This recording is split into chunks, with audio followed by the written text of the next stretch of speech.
I'm Tim Raymond. I'm Program Chair of Management and Leadership for Franklin University and Chair of the Hall Leadership Lesson Series. And basically, I thank you for coming out this morning, bright and early. Now that the sun's finally coming up, but with the time change, kind of interesting to head out here in the morning and it's dark. And then I know if some of you work past 5:15, it's like you're driving home in the dark too. So anyways, appreciate you being here. We're excited this morning to have with us Richard Needles, who's the founder and CEO of Positive People Strategies. Richard has a phenomenal background in leadership and organizational development.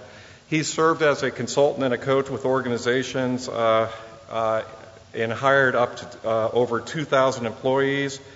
14 years with Patel, head of human resources, 9 years with Sterling Commerce, formerly Sterling Software. He is a Marshall Goldsmith certified executive coach and has an extensive background in coaching and consulting in a number of modalities and forms over his years. Executive coach in the Wharton Executive Leadership Program.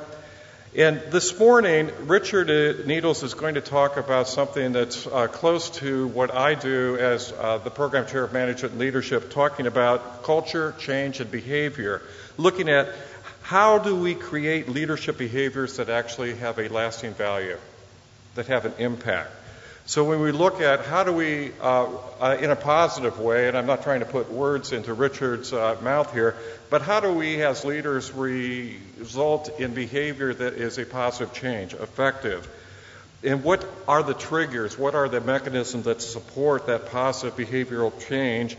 And last but not least, what you've probably heard a lot about in leadership in the writings today, postings, things on leadership items on the internet, looking at how do leaders foster a circle of engagement and really engage people so you have more positive results. So hopefully you'll leave here this morning with a lot of materials that have already been distributed to you that you can apply in your professional development and your path as a leader to result in positive change. So without further ado, please join me in welcoming Richard Needles.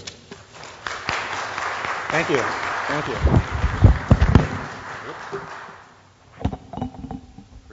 First thing I do is knock my mic off. Okay, everybody hear me? Okay, thank you.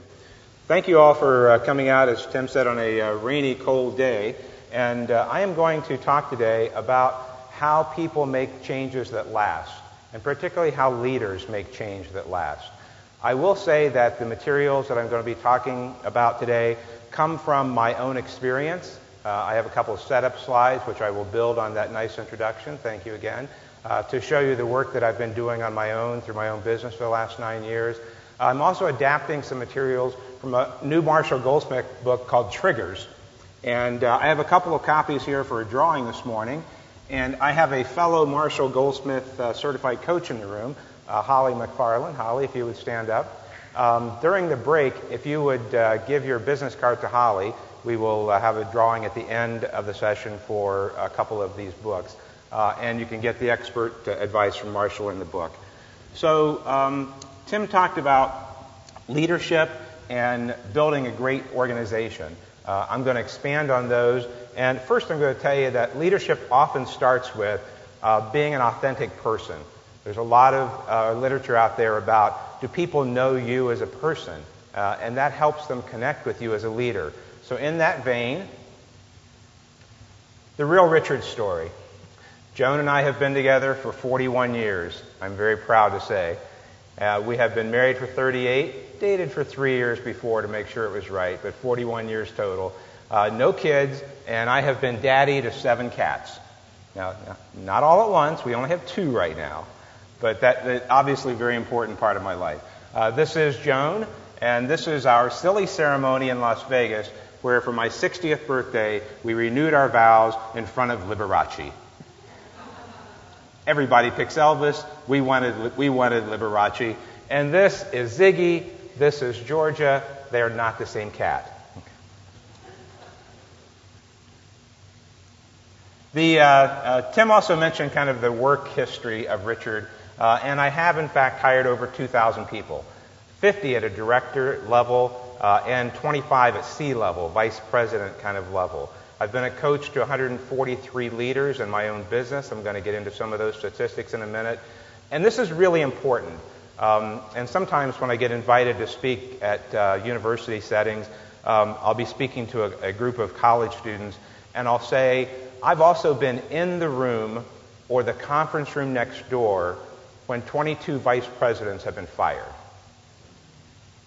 So what I'm going to tell you today will not only help you develop as a leader, it might help you not stumble. And I have learned that there are some very key skills that people often fail to develop and cause them to stumble. So I will joke that one of these young college students going, help me, I don't want to stumble. You don't want Richard Needles to be in the room to say, we're making a change today. But I've done that multiple times. So I've been reflecting, I'm now 62, I've been reflecting, what have I learned? What have I learned in my coaching practice? What did I learn when I was in those executive HR roles? The lesson that I learned, people who fail to continually grow, people who get stuck, people who don't change, often end up on the bad side of that equation. The people that I have enjoyed following, teaming with, being a partner with, those are the folks who continuously change themselves and recognize that leadership is not about being at a fixed point, but continuing to grow yourself. So I have developed what I call Richard's Essential Leadership Skills. And at some point I might ask the group just think about how you rate yourself on these skills. Obviously, emotional intelligence is the foundation of being a leader. Do I have self-awareness? Am I aware of my own personality, my own usual styles, my own stress behaviors? Can I regulate my behaviors to get to the right point with the right time at the right person? Can I motivate myself to that right behavior? Can I express or show empathy for you? Can I understand how you might be feeling, And then can I help get you to the right emotional state? Now, I just rattled off Daniel Goleman's 5 components of emotional intelligence. They are very key for leadership. The other point I make, and I coach a lot of 35 to 45-year-olds, and Tim was asking me, I think, what my sweet spot is for coaching. And I do some work at the C level, particularly in medium, small organizations, the CEO and the team.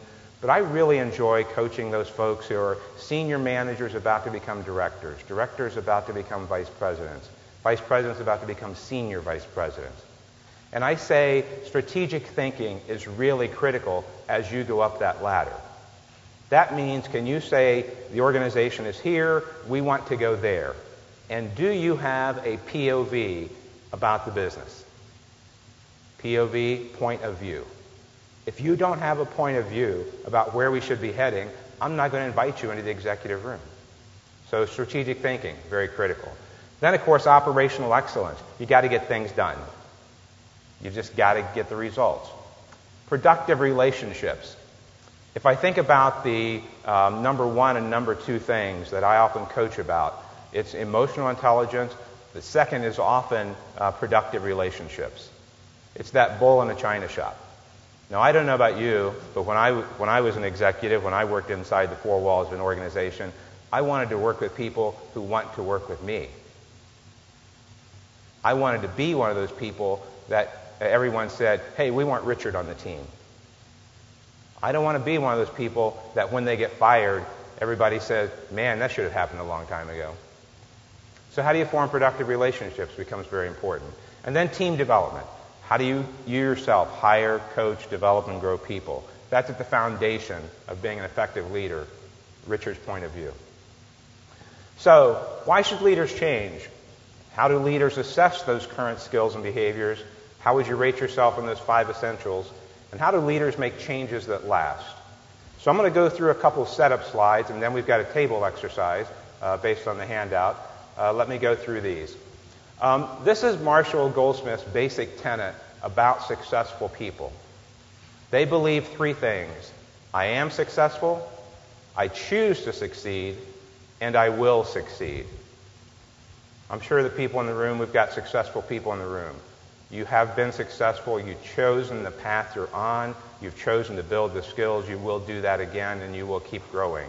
Basic tenet of successful leaders. Schedule and process for today.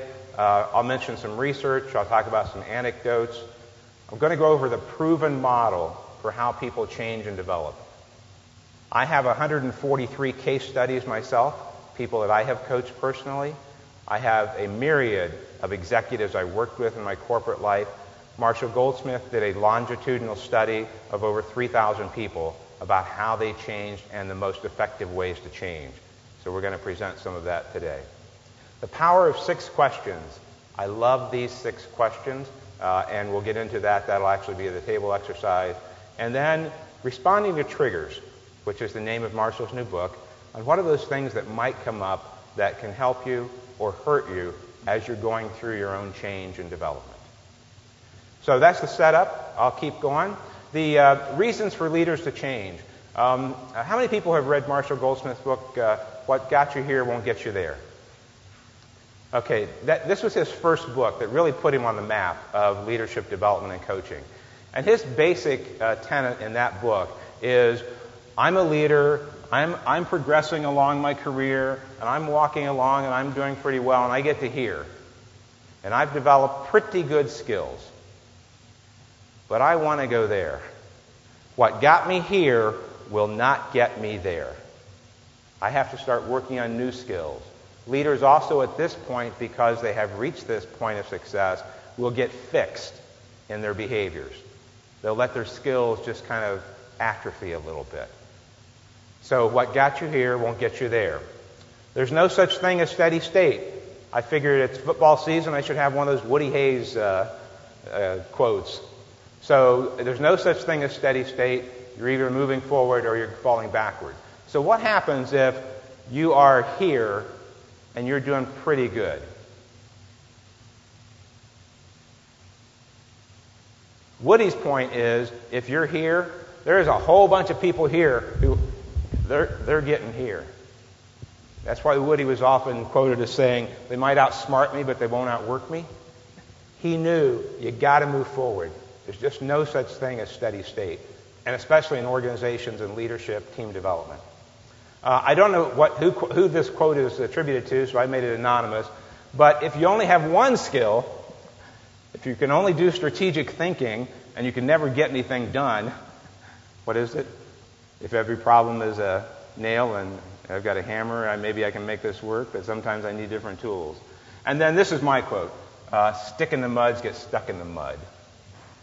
Literally, I've seen it happen way too much. So hopefully I've convinced you generally why leaders should change.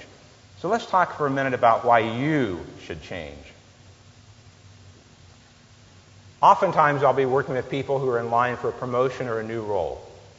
And I'll get called in. I've done 3 assessment centers. I can mention a couple of names with Huntington Bank, Scotts Miracle-Gro. Go to the assessment center, serve as a judge in some case studies, and then coach people afterwards. And oftentimes organizations have identified a high potential or an emerging leader, they might be called. So that's an ideal time to take an evaluation of what are my skills now, what skills do I need for that next level. Sometimes you're stuck. You want to get different results. If you want different results and you keep doing the same thing over and over again, that's called insanity. You're going to get the same results you've always gotten. So try something different. You've received feedback to change. Sometimes this comes in a performance review from your boss. Many organizations are implementing 360s. So you get some data that you need to change. You look around the room and you're the boiling frog, or I'm a poker player, or the sucker at the poker table. If I keep playing that ace-king and get beat 3 times in a row, maybe I should fold the next one. We've all heard the story of the boiling frog. I don't know if it's true or not. I've never actually performed this experiment, but I have been told that you can put a frog in a room temperature container of water, slowly increase the temperature a degree at a time, and the frog will just sit there because he doesn't recognize his environment's changing. So I will say, don't be the boiling frog. Don't be the sucker at the poker table. If you're not moving ahead, let me tell you, there are a whole bunch of people around you who are. So figure out what you need to work on, how you rate in the skills that are kind of important to your job, get some feedback, have a plan, and change. Make sense? Okay, the last one is you've drifted from the person you want to be. And I will tell you a story about a client I worked with for the last couple years. I won't mention the client. I'll try to change the names to protect the innocent. But you're going to see coming up what's important to me, my values, my life mission, why I'm on this planet. And I want to work with people who want to get better, who want to improve, and who will try. So for a period of time, I worked with a CEO and the team. And the CEO was not changing. The CEO would tell me that he would try some new behaviors in a meeting. He would slip right back into those old behaviors. And I was laying awake at night. This is just not working. It's not working. And it was getting to the point of being toxic for me. So I have, in fact, fired a client. I said to him, this isn't working for you. It's not working for me. I can't do this anymore. I want to play with people who want to get better, who want to actually do the work. So if you're drifting away from the person that you want to be, if you're out of alignment, make a change. Finally, Marshall Goldsmith talks about in his book the critical AWAT factor. AWAT stands for, am I willing at this time to make the investment, put the focus and energy into doing what needs to be done? No change will happen unless I am willing at this time. Now, sometimes I come across as a little preachy. I'm a wonderful person. I've got this perfect life. Joan and I have been together for 41 years. I also stumble. I am not perfect. An example of am I willing at this time, in my life, I weighed 220 pounds my sophomore year in high school. I weighed 240 when I graduated. For the most of my life, I have gone up and down, up and down, up and down. I am now in my third time offense at Weight Watchers. I've lost 21 pounds since July. I was not going to lose those 21 pounds unless I was willing at this time to say no to the cookie, yes to the exercise. Now, I'm 62. I probably could be content to be the short, fat, bald guy, but I want something different. I want to look better when I'm on this stage. So I'm working on this myself, even on a very personal level. If I'm thinking about the skills that I want to achieve as a coach, I've had a pretty good business for 7 years. I'm an adjunct coach with Right Management. I've got great clients that I've done good work with. And I looked around a couple years ago and said, how can I improve my skills? And I started looking at Marshall Goldsmith's program. So I went and got myself certified in Marshall Goldsmith's executive coaching. Had an opportunity to spend a day with Marshall this past summer. My point is, don't stop even when you're old, you're bald, you're fat, and you wear hearing aids. Keep growing, keep changing. It's an amazing effect on you and the people around you. Am I willing at this time? So, how to change the stakeholder model. Now, this is going to get into kind of organizationally how to change as a leader. But there are some really important principles in here, and I think about the people I've worked with as a leadership coach and how I've seen people change within organizations. Change as a leader in an organization starts with ask. Ask people, what am I good at? What would you like to see me change? What would you like to see me improve? Go get some data. I do that by doing 360 interviews with the leaders I'm working with. I interview their peers, I interview direct reports, I interview senior executives, I interview their boss. We get a lot of feedback. But the most important step in starting to change is to ask for data. Then you listen to that data. When we do coaching, we say, we don't want you arguing, this is just listening. And when I give somebody a lot of feedback during a 360, I will say, your job is to look at this, listen, and tell me 3 themes that you see in that feedback. What are the 3 things we maybe want to focus in on? Then you thank people. you go back and thank everybody who's participated in your 360 feedback. This doesn't have to be in an organization, but this is the approach that I use within an organization. If you're doing this as an individual, and you have a friend, a colleague, a boss, a mentor, and you want to ask them for feedback, after you've listened to it, thank them. Say, thank you for the feedback. It's amazing then how they want to help you in the next phase. If you want to ultimately go back and ask them for more feedback, it really works. Then you think about that feedback, and I say to people, we're going to hit those 3 themes, but I want you to take this away 2 weeks from now. Tell me again what you see. Because they will start to think about, that comment probably referred to this meeting in that instance, or when I behaved that way. They'll start to think about that. Then respond. Develop a plan. What are you going to do? Then change. If I say to somebody, I want you to practice some exercises in your next meeting, and you don't do it, what will you have learned? My old behavior got me the same result. You have to change. You have to try new things. I'll talk at the end of the presentation about how I ask those closing questions when I get the engagements. And then follow up. Go back to the people you asked for feedback and say, I was practicing to be a better listener in that last team meeting. How do you think I did? Or that presentation I was doing on the strategic plan for the business. What do you think I did well? What would you suggest for next time? Make sense? Okay, so last setup slide before we get to the table exercise. In Marshall's book, he emphasizes that there are questions that if you're going to change, you should ask yourself every day. The standard 6 questions he has in his book are, did I do my best today to set clear goals, to make progress toward those goals, to find meaning, to be happy, build positive relationships, and be fully engaged? What do you notice about those questions?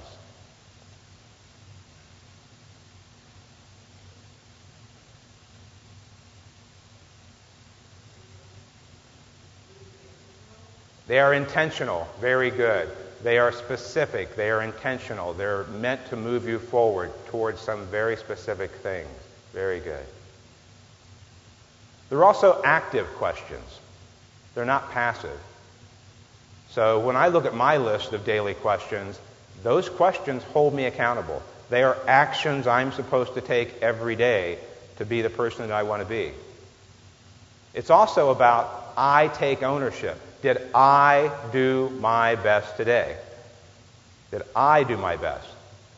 Marshall and his daughter Kelly, Kelly Goldsmith, by the way, has been on Survivor and The Amazing Race. You can find YouTube videos. She also happens to be a PhD and teaches leadership at Northwestern. So Marshall has passed along his interest in this to his daughter. But Kelly did some interesting work on comparing these questions to some of the questions that are in employee engagement surveys. And some of those questions that are in employee engagement surveys, like, do I have a best friend at work? Do I get the resources and tools? Those are questions that kind of put the burden on the organization. Why should the organization find me a best friend? How about I work on productive, positive relationships? Did I do something for a colleague today? Perhaps is a better question. David? Something else I noticed about those questions there's a fine distinction between did I set clear goals today, did I make progress toward my goals, did I do my best?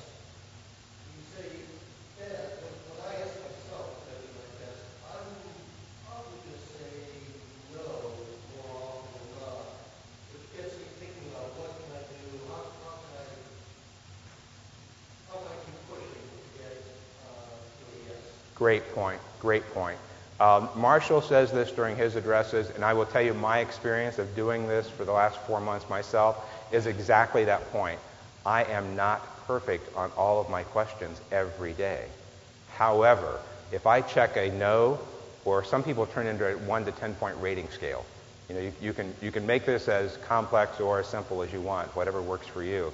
But if I say, one of my questions, did I stay within my Weight Watchers point plus target today for my points I'm allowed with Weight Watchers? And I say, no, I didn't. What am I thinking? The next day I'm going to. To your point, none of us is perfect. We all stumble a little bit. We all fail.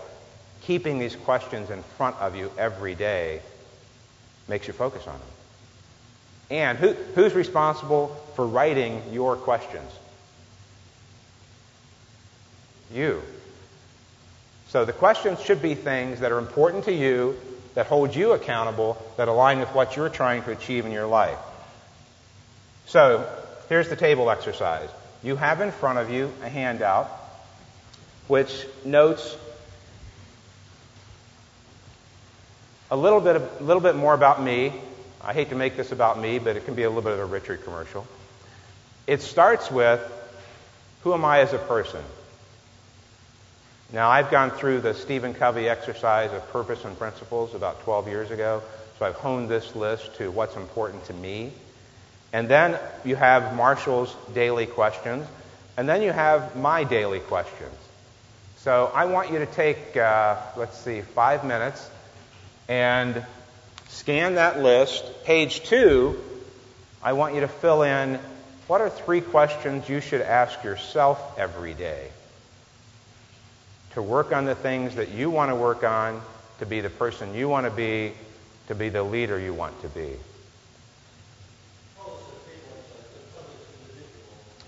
Individual, heads down. I'll keep an eye on the clock. If we've got time to share, we'll share.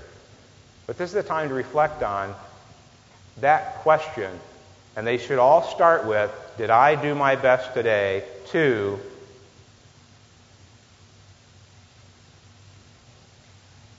They don't have to be my questions. They don't have to be Marshall's questions.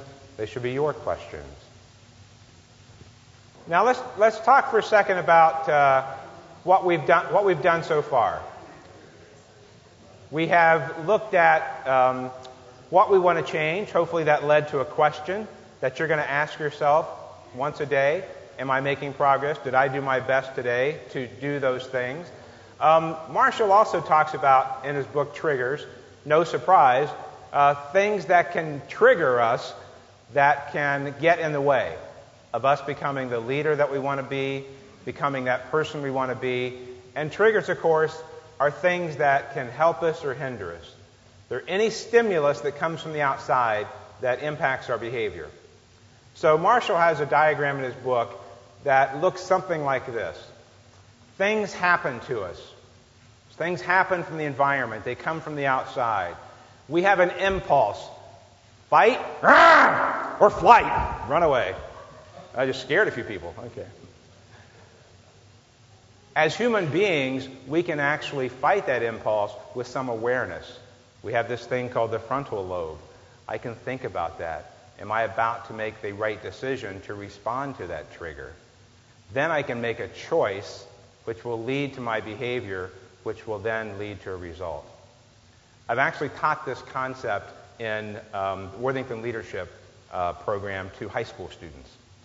And the scenario I use is that I'll pick on 2 kids in the high school workshop, and I'll say, Joe, Sally, let's say that you are in political science class together, and Joe, Sally says something you completely disagree with.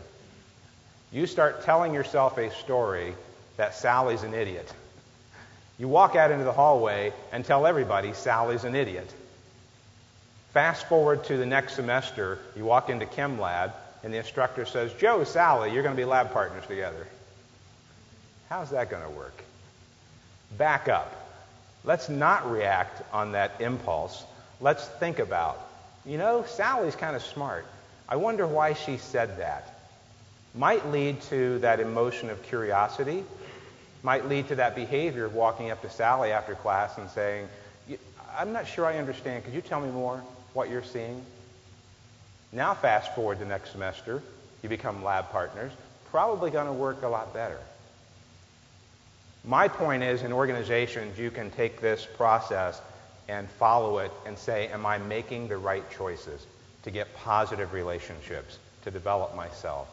If I'm engaged in toxic gossip and telling negative stories about my coworkers, is that going to help me or is that going to hurt me?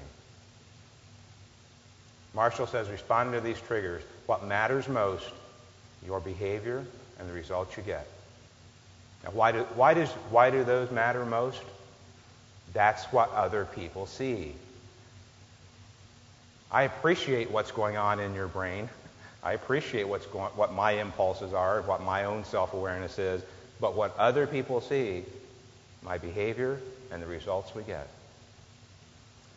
So a key step in understanding yourself as a person, a little pitch here for personality profiles. If you've not had a personality profile using some tool, go get one. I use the Berkman. I'm also familiar with DISC. I know Franklin from time to time has used the Herrmann Brain Dominance Indicator, HBDI, Myers-Briggs type indicators out there. But what these tools do for you is they help you with that first step in the process called self-awareness. Most of these personality tools will help you understand your usual style, what you need from others, and your stress behaviors. For example, my own usual style, I'm direct, friendly, frank, and logical. Carried too far or under stress, I'm rude, insensitive, and I stop listening. Knowing that helps me work on hitting the pause button. If I know my tendencies under stress are to shut you down, I don't care what you say, if I know that, maybe I can pause, I have a better shot at pausing and saying, tell me what you're thinking. If I carry that directness too far, I know it's going to get me in trouble. So my little commercial, if you haven't done a personality profile for yourself, find one, make sure you understand who you are kind of psychologically and what your dominant patterns are, your stress patterns are. Just ask my wife. She can tell you rude, insensitive, and patient. I am not perfect. The fundamental truth about change, as I keep my eye on the clock, anything you want to do to change, it's hard. Marshall's research says that 90% of the people he introduces these concepts to do not do them. Why? It's hard. It's hard. Why have I been through Weight Watchers 3 times? It's hard. You got to stick to it. No one can make us change unless we really want to change. Research shows we will not get better without structure. If I don't know Sunday at 4:30 that I have to take my shoes off, I also take my belt off, get on that scale, that's the structure that a program like Weight Watchers gives me. You need a structure in your own development. What am I going to do to get better? How am I going to hold myself accountable? Having a coach can help. Coaching can add value, especially for existing and emerging leaders. I'm kind of proud to say that a lot of those folks I have come to coach have started calling me Uncle Richard. I kind of like that. The process is interactive. Self-understanding and lasting change can help you with quality feedback, and a coach is respectful, caring. The difference that a coach can make is that a lot of people plan, but not everybody does. So a coach can help you bridge that gap from planning to doing. And then the research and personal stories. As I said earlier, I have done 143 coaching engagements. I will tell you now that I've looked at all that data. I'm proud of a couple things, and this is kind of an indicator for what's going on in the global marketplace. The 143 leaders that I've coached in my own business in the last 9 years, I'm proud to say 40% have been women, and 20% have been non-U.S. born. They're not native citizens of the United States. Now, I'm a coach sitting here. Most of my work's in Ohio. I work for some multinationals, and occasionally I'll get an assignment to do some remote coaching with someone in China or the UK. But 20% of those 143 people have been non-U.S. born. If you think you're not competing in a global environment, you're kidding yourselves. Talent is global. When it works best when the person is at that point where they are willing to change. What's the most important factor in a coaching leadership development effort? Not the coach, not the boss, not the organization, the person that wants to change. If you're not willing, it's not going to happen. When it fails, sometimes I get called into what I call rescue situations, and it's so far gone, the person's reputation is so far gone, that it's just not going to work. And what I do in those cases is say, take the money you're going to pay me as a coach, roll it into a severance plan, let the person go and start over. Sometimes it won't work because it's just too far gone. But it never works when the person doesn't do the work. I've had multiple examples of I get called into an organization I've been working with. We want you to start coaching Joe or Sally, and Joe and Sally, 3 months into it, aren't writing their development plan. They're not setting their goals. They're not writing down their commitments. And 3 months later, they're gone. The critical 4 C's, when you're picking a coach, I always say if you're going to pick me, you need to understand these words that start with C. Context is important. I'm not a life coach. I'm not a therapist. We may become friends, but I probably won't know your kids' names. I approach the work through the context of organizational leadership. What do you want to get better at, and what's the organization wants you to get better at? Chemistry, pick somebody that you feel good with. Confidentiality, there is a clause in the International Coaching Federation Code of Ethics that if you want to talk about something that you don't want your boss to know, we can do that. If you're frustrated, you want to vent, I'm going to let you vent for a few minutes. My approach is then going to be, what are we going to do about it? But if you want to vent, it's okay. And then that word that's in red, commitment. If you are not committed to trying new behaviors, this will not work. So if you're interested in learning more about Marshall Goldsmith, you can certainly see me, Holly, my buddy here, and Mary Held, also a local OD practitioner, is also certified in Marshall Goldsmith. So drawing for books, and question for all, what will you start doing today to become the leader you want to be? I'm also a Chinese food fan, so I have to be careful of eating too much. And then I have to end with a cat picture. Thank you. Questions?